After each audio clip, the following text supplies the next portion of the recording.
Bapak Ibu, teman-teman sekalian, kita ketemu lagi di Renungan Sebutir Debu. Pada kali ini saya ingin mengajak Bapak Ibu kita sama-sama merenungkan dari Matius 6 ayat 11 dan 12. Di ayat 11 saya bacakan, berikanlah kami pada hari ini makanan kami yang secukupnya. Artinya cukup, kita harus merasa cukup, karena kalau kita bisa merasa cukup, berarti kita akan selalu mengucap syukur.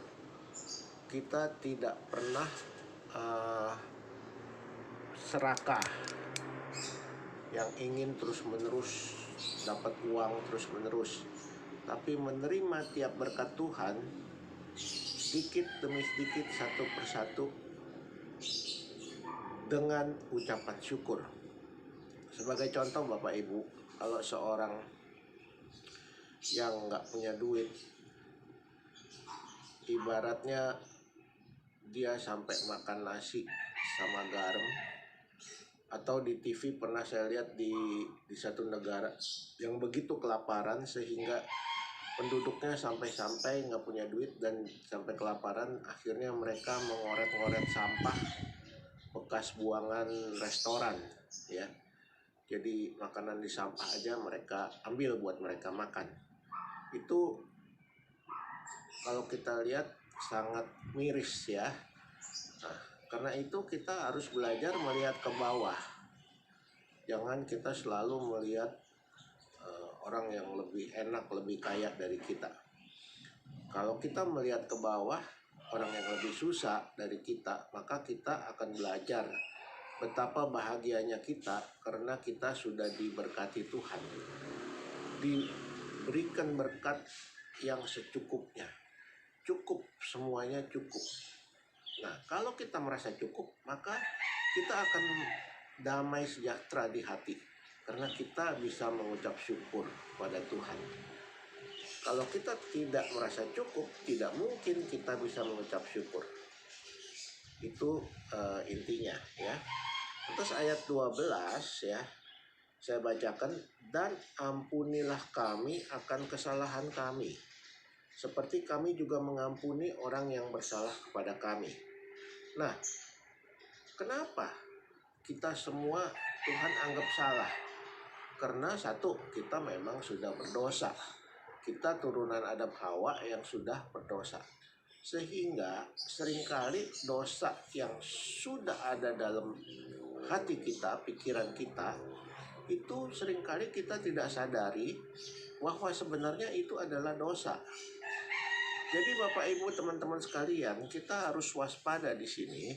Jangan sampai kita jatuh ke dalam dosa yang lebih dalam.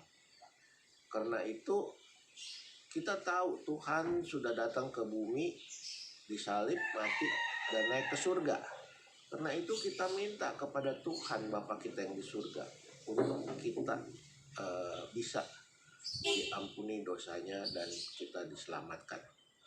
Karena Tuhan sengaja datang ke dunia untuk menebus dosa kita. Kalau Tuhan sudah memberikan berkatnya, anugerahnya kepada kita, kenapa kita tidak mengucap syukur untuk menerima berkat itu dan minta pengampunan daripada Tuhan? Karena hanya Tuhan yang bisa mengampuni dosa manusia.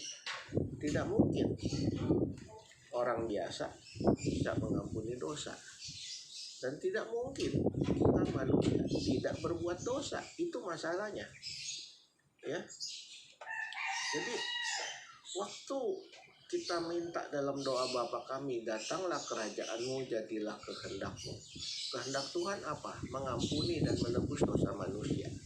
Karena itu, ya, kita harus belajar untuk mengampuni juga kepada orang lain.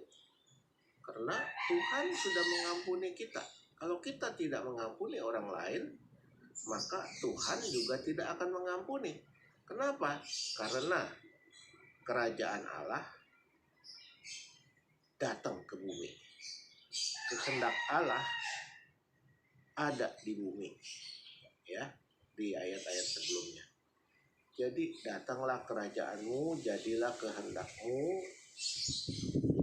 ya, di bumi seperti di surga. Ini intinya. Jadi satu kerajaan, satu sistem pemerintahan surga sudah datang ke bumi, dipimpin oleh Allah Bapa kita. Karena itu kita harus juga mengampuni orang yang bersalah kepada kita, ya. Terus ayat 13-nya, dan janganlah membawa kami ke dalam pencobaan, tapi lepaskan kami dari yang jahat. Kenapa kita harus berdoa, jangan bawa ke dalam pencobaan dan lepaskan kami daripada yang jahat?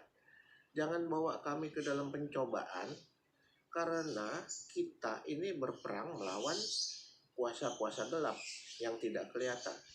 Jadi seringkali kita jatuh dalam kedagingan kita. Kedagingan kita inilah yang seringkali menjatuhkan kita dan membuat kita jadi berbuat dosa.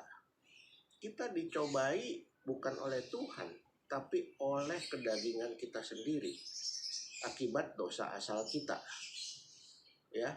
Karena itu kita mesti minta terus kepada Tuhan. Waktu kerajaan Tuhan datang ke bumi, jadilah kehendakmu di bumi seperti di surga. Jadi kita harus tahu bahwa Tuhan menghendaki kita tidak berbuat dosa, tapi karena kedagingan kita sudah berdosa, kita penuh dengan perbuatan-perbuatan daging, kita harus minta untuk dilepaskan, ya, daripada segala kedagingan yang ada di kita, yaitu dari segala yang jahat. Karena keinginan daging adalah jahat. Ingin duit, serakah, mata keranjang, ingin judi, ingin melihat orang sedih, ingin selalu menghakimi, ingin menikmati diri sendiri, ya, itu adalah hal yang jahat di mata Tuhan, karena itu adalah kedagingan. Nah, dari situ lepaskanlah kami daripada segala yang jahat. Maksudnya yang jahat adalah sifat-sifat kedagingan kita manusia, ya. Bagaimana caranya? Kok bisa? Ya. Jadi bisanya dibilangin lagi dalam ayat selanjutnya, kalimat selanjutnya, karena engkaulah yang mempunyai kerajaan surga dan kuasa dan kemuliaan sampai selama-lamanya. Karena Tuhan yang punya kerajaan surga. Sampai di sini dulu Bapak Ibu, nanti kita sambung dalam episode Renungan Sebutir Debu berikutnya. Jangan lupa klik subscribe, pencet tombolnya, dan share kemana-mana supaya makin hari makin banyak orang yang mengerti tentang firman Tuhan.